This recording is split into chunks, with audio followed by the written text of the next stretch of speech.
Hello, welcome to the Angel News Network and our interviews with Michael, channeled by Jeff Fasano. I'm Joel Anastasi. Michael, I wanted to ask you a question concerning our last election here in the United States. President Obama has consistently been described by spiritual entities as being a force for good, working towards the unity of mankind. And we've also been told that there are higher vibration energies coming into the earth plane to help raise the consciousness of mankind. In our elections here in the United States, Mr. Obama's party got lost big time.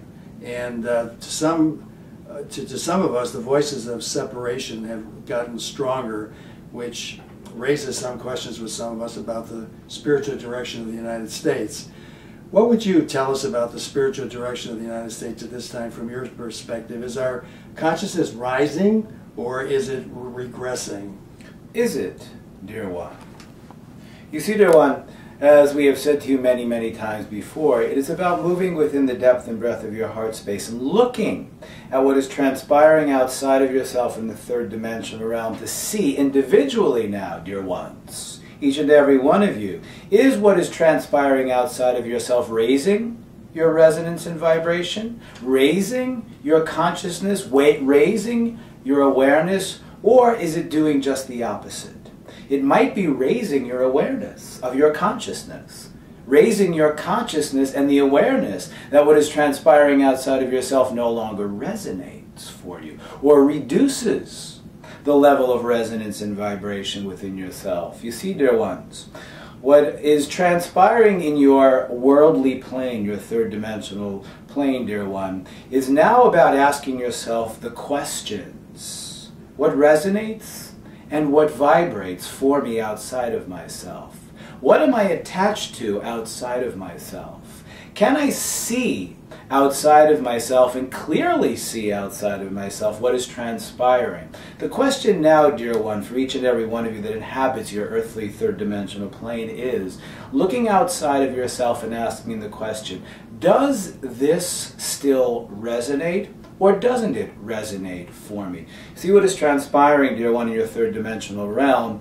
There are forces in your vernacular where that is concerned, spiritual forces within the world of form outside of yourself. They're looking to shift and change that as you have become a force, a powerful force of affecting change. But it is not about changing the old world of form outside of yourself. It is about seeing that old world of form, asking yourself what resonates, what doesn't resonate, and then now looking at who you are, the depth of who you are, loving, honoring, and valuing who you are, looking at your talents and gifts, loving, honoring, and value your talents and gifts, and ask, if the old no longer works for me, and I can see outside of myself and determine for myself by seeing, as you have referenced, dear one, your past elections in your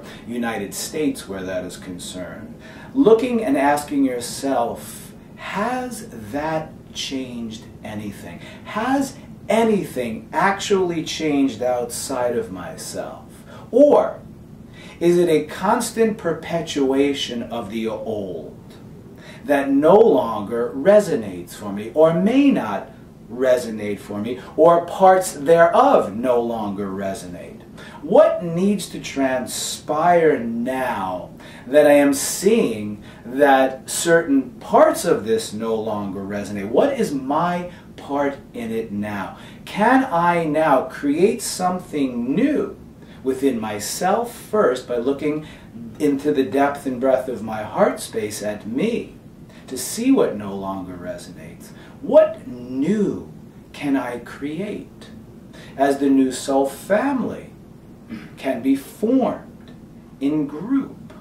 You see, dear one, what is transpiring in your third dimensional realm now, dear one, as you're moving towards your end of your year 2010, to the beginning of the final step towards your year of 2012, where the world of form, dear one, will begin to shift and change more dramatically in your third dimensional realm that you have ever seen before.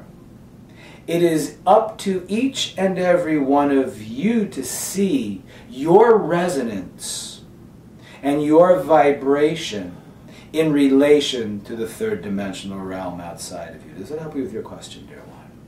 Yes, it did. It does. You're telling us to take responsibility for ourselves, understand what resonates and doesn't resonate, and then decide what changes in collaboration with others can we make to move in the direction that we do resonate with. Precisely, dear one. It begins with taking responsibility for yourself, for the old, dear one, the old powers that be in your vernacular, the old powers that be outside of yourself that says to you, I am here, follow me, I will take you to the promised land.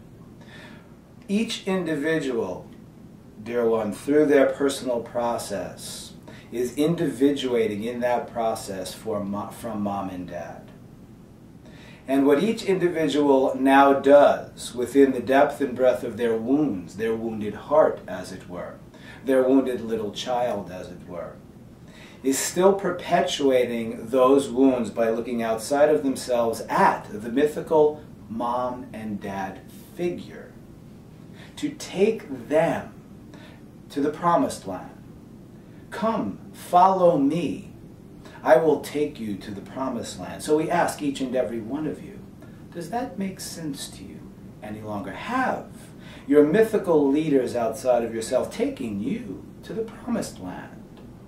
Where have you, dear ones, eschewed your power to them? Given your power to them? Given your power away? By looking to others to fulfill your life. Is your life fulfilled within the depth and breadth of your heart space? So yes, dear one, it is about now taking responsibility for your life as an individuated adult and now making the necessary changes within you to create the new you and your new life. So you can release looking outside of yourself in the third dimensional realm for others to take care of that life for you. Do you see, dear one, that in essence is your old world of form. The form outside of yourself that says, I will take care of you. Are those in your governmental systems, in your corporate systems, taking care of you? That, dear one, is the question for you to ask. Does that help you with your question? Yes, thank you very much, Michael.